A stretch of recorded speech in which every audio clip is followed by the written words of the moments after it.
Seguimos adelante, estimados amigos, recibiendo con gran gusto a Manuel Flores Silva y lo que les decíamos hace algunos minutos, hablando de algo que a veces nos deja esa sensación de saber si tenemos o no posibilidades de volver a aquella situación que nos instaló en el mundo como un país privilegiado en materia de educación. Manuel, buen día, ¿cómo le va? Buen día, un gusto, Daniel. Bueno, igualmente para Las nosotros. órdenes. ¿Cómo lo debo presentar? ¿Como un político en actividad, a punto de largar, como decimos a veces en términos turfísticos?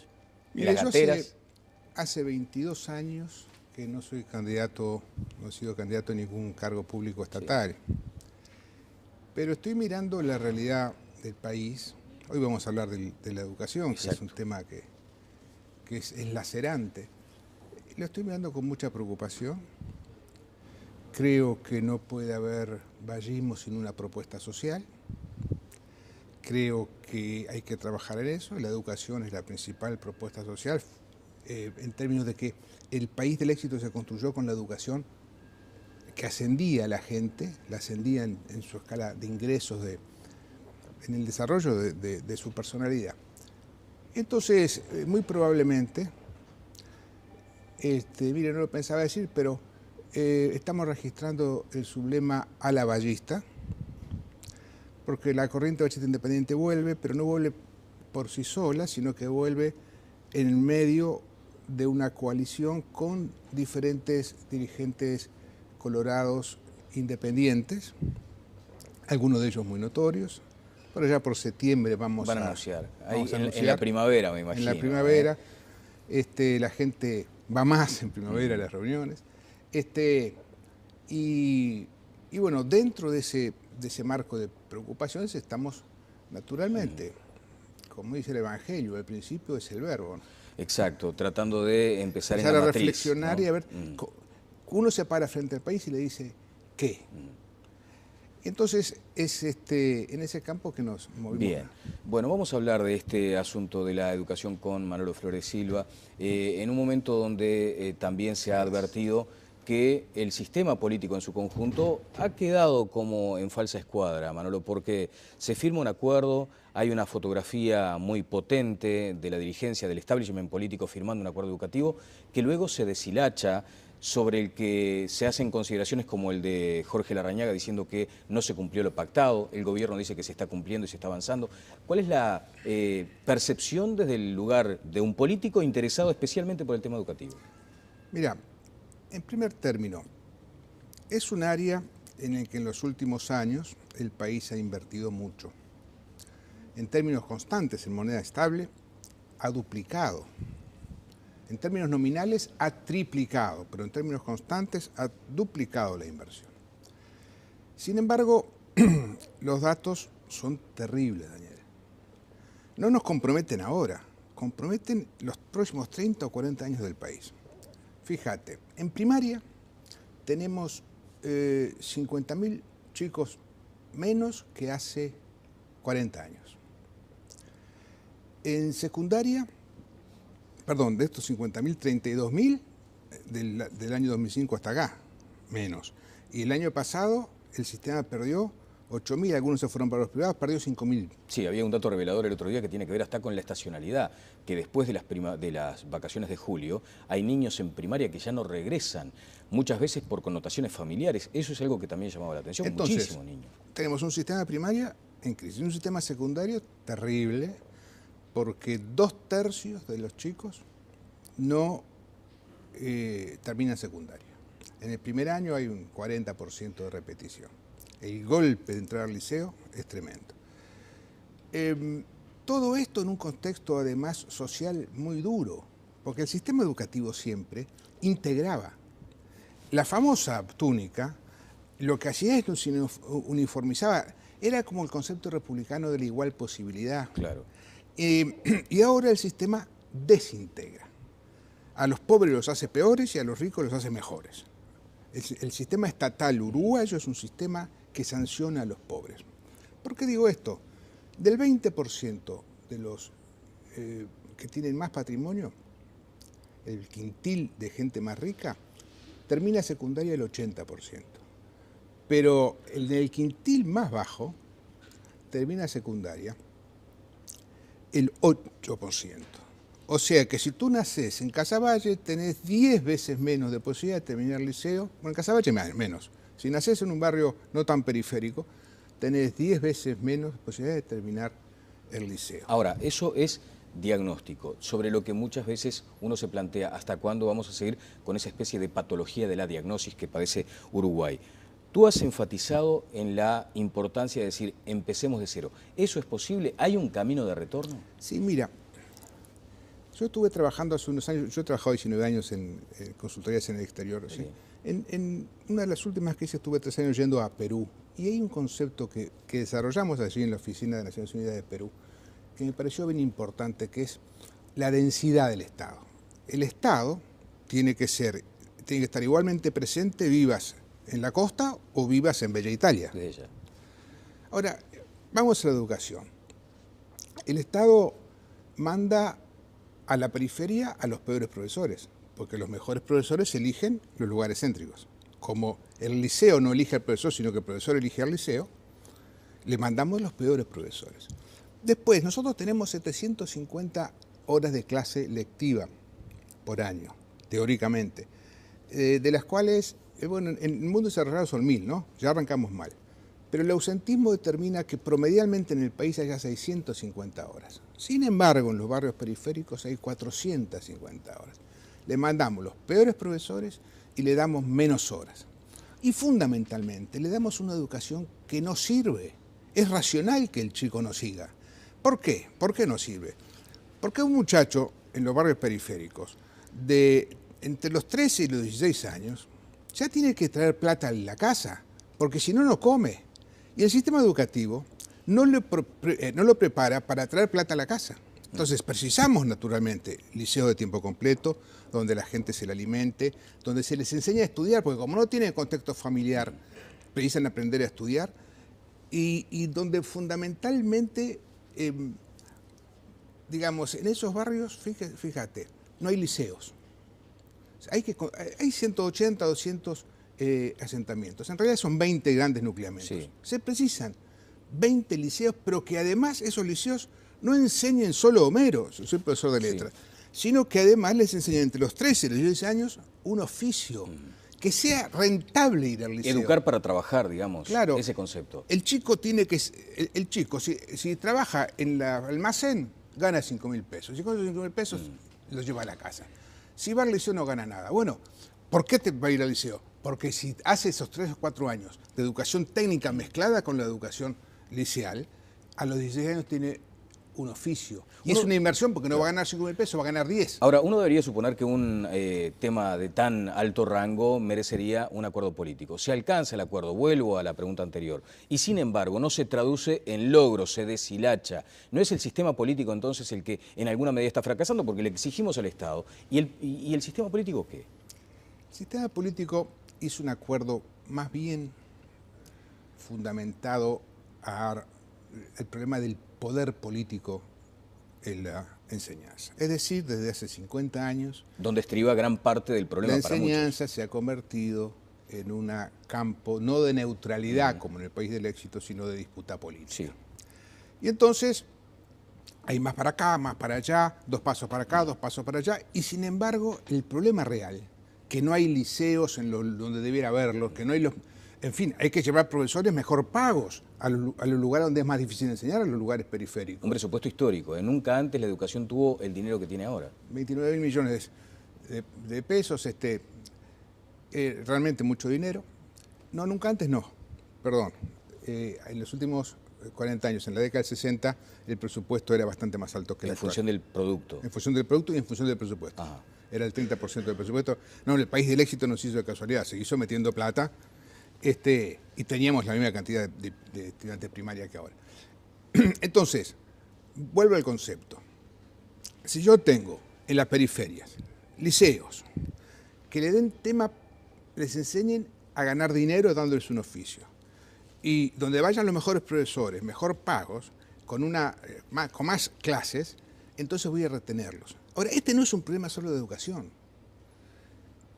Falta Estado en la educación, pero tampoco hay seguridad en esos barrios. Faltan 20 comisarías como faltan 20 liceos. Y tampoco hay justicia. La justicia es un tema de Ciudad Vieja y los problemas de familia que hay en todos esos barrios son tremendos. Porque está el hijo que es hijo de la anterior novia, se fue el muchacho, conocemos ese tipo de problemas. Sí, claro. Entonces, el Estado, a ver, hay una concepción de Estado populista. Yo voy, que precisan un foco de problemas, hago una política focalista y tengo una clientela cautiva. Y el contrato es que tú sos pobre, yo te pago por pobre y vos seguís siendo pobre. Te doy pescado, no te enseño a pescar. Después están las políticas populares, que es lo diferente a lo populista. Y lo popular hace políticas universalistas y dice, acá lo que está faltando es Estado. Falta la comisaría, falta el colegio, la primaria, secundaria. Hay que romper las chacras entre UTU y secundaria. Hay que armar todo eso. Y después viene la tecnología, que es una maravilla. Los japoneses, los coreanos, está cambiando el rol del profesor en el mundo. Porque ¿qué pasa? El profesor antes era el transmisor de la información, meramente. Hoy la información está, tú tienes una tableta. En el año 15, cada estudiante de de Corea del Sur va a tener una tableta de esas que va a tener todos los programas, todas las clases, además con todas las películas, los videos, los PowerPoint, va a tener todo. El chico estudia antes y el profesor, ¿qué es? Ya no es el que transmite la información, es el que internaliza la información. Tú tenés la información, pero yo te la empiezo a meter vía contextualizarla, vía acercarla a tu vida más cercana, de manera de que tú vas a tener un profesor que es un amigo que te enseña a aprender. Claro.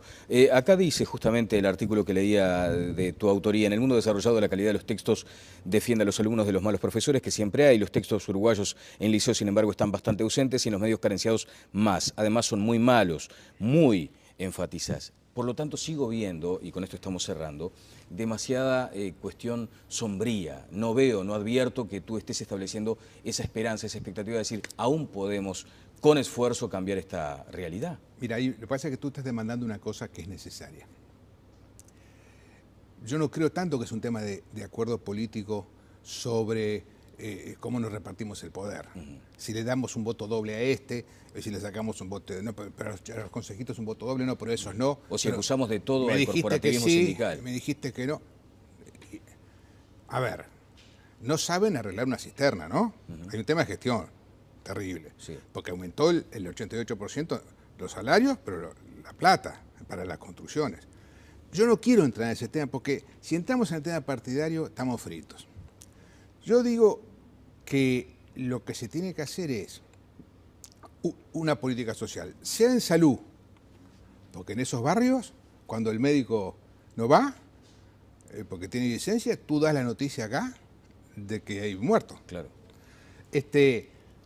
Las políticas sociales tienen que tener un giro, tienen que descentralizarse y tienen que ir sobre el terreno para darle al ciudadano pobre un Estado que le permita buena educación, buena salud, buena, seguridad. Y entonces ese giro tiene que ser hecho con una gran voluntad política. Hoy no hay una gran voluntad política. Porque uno dijeron... Cuando hablamos de voluntad política es de todo el sistema, de todo el sistema. Volvemos al principio. Entonces yo creo que, y es la cosa por la cual empiezo a pensar de vuelta en la acción política, creo que se precisa, como decía Wilson, una ola de esperanza compartida, se precisa una generación de entusiasmo, de viento, que permita modificar esta cosa anquilosada. Porque si no fíjate, hay un dato terrible que no te di. En América Latina el país que tiene más infantilización de la pobreza es Uruguay. ¿Eso qué quiere decir? Que cada un adulto pobre tenemos 3 niños pobres. Es la más grave situación de América Latina. Brasil, México, Argentina, todos esos países terminan 2/3 de los chicos terminan la primaria. Nosotros terminamos 1. Pero además nosotros tenemos los pobres que se nos vienen, porque estamos produciendo una infantilización de la pobreza. ¿Qué vamos a hacer? ¿Vamos a seguir discutiendo si van a poner o no van a poner la cisterna en el baño del liceo. Bueno, vamos a seguir hablando de estos temas porque son apasionantes. Quiero recomendar de cualquier modo un artículo que apareció en 2012 en la revista Arte y Diseño, donde dice Educación empezar de cero, de Manuel Flores Silva. Muy poblado de cifras, algunas muy inquietantes, por ejemplo, y que tiene que ver con esa sensación que tú tienes, ¿no? Que el sistema educativo es bastante ciego a las diferencias sociales, algo que ya está dicho también en esta publicación. Manolo, muchas gracias. Un gusto. Y te esperamos en septiembre, entonces. En septiembre cuando arrancamos. anunciemos. Un gusto. ¿Estás de acuerdo con esa actitud del Partido Colorado, de un sector del Partido Colorado, de abandonar los cargos de control o de gestión en los entes? Mira, Lo que trasciende hoy, pero brevísimo, ¿eh? No se respetan los plebiscitos, las Fuerzas Armadas quieren que sea frentista, la justicia quieren que sea frentista, y no entienden cómo es el rol de la oposición. La oposición no está para estar de desacuerdo, sino te corro. Correcto, eso es lo que dijo el Frente Amplio. El Partido Colorado, Vamos Uruguay, a través de Pedro Guardabarri, estudia la posibilidad de no estar más en la integración de los entes. ¿Compartís esa visión? Sí, hay que irse porque la presión moral que se pone a los ciudadanos que están en esos cargos, de que si no están de acuerdo, son poco menos que sorna del presidente, el presidente se burla, esa gente tiene que irse ya. Muchas gracias. Perdón. Sí. No, como dice Bordaberry, poner los cargos a disposición. Irse. Se llama portazo. Se llama portazo republicano. Bueno. Soy candidato, no he sido candidato a ningún cargo público estatal. Sí. Pero estoy mirando la realidad del país. Hoy vamos a hablar de la educación, exacto, que es un tema que es lacerante. Lo estoy mirando con mucha preocupación. Creo que no puede haber vallismo sin una propuesta social. Creo que hay que trabajar en eso. La educación es la principal propuesta social, en términos de que el país del éxito se construyó con la educación, algunos de ellos muy notorios. Por allá por septiembre vamos a anunciar. En la primavera, me imagino. En la primavera. La gente va más en primavera a las reuniones. Y bueno, dentro de ese marco de preocupaciones estamos, naturalmente, como dice el Evangelio, al principio es el verbo, ¿no? Exacto, tratando de empezar en la matriz, reflexionar, ¿no? Y a ver, uno se para frente al país y le dice, ¿qué? Entonces, Seguimos adelante, estimados amigos, recibiendo con gran gusto a Manuel Flores Silva.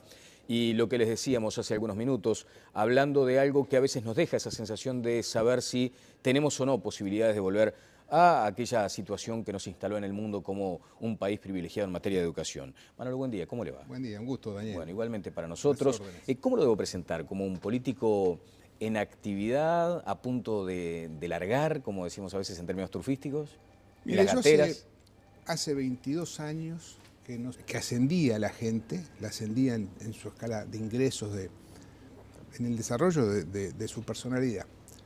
Entonces, muy probablemente, mire, no lo pensaba decir, pero estamos registrando el sublema ala ballista, porque la corriente bachista independiente vuelve, pero no vuelve por sí sola, sino que vuelve en medio de una coalición con diferentes dirigentes colorados independientes, en ese campo que nos movimos. Bien, bueno, vamos a hablar de este asunto de la educación con Manolo Flores Silva, en un momento donde también se ha advertido que el sistema político en su conjunto ha quedado como en falsa escuadra, Manolo, porque se firma un acuerdo, hay una fotografía muy potente de la dirigencia del establishment político firmando un acuerdo educativo que luego se deshilacha, sobre el que se hacen consideraciones como el de Jorge Larrañaga diciendo que no se cumplió lo pactado, el gobierno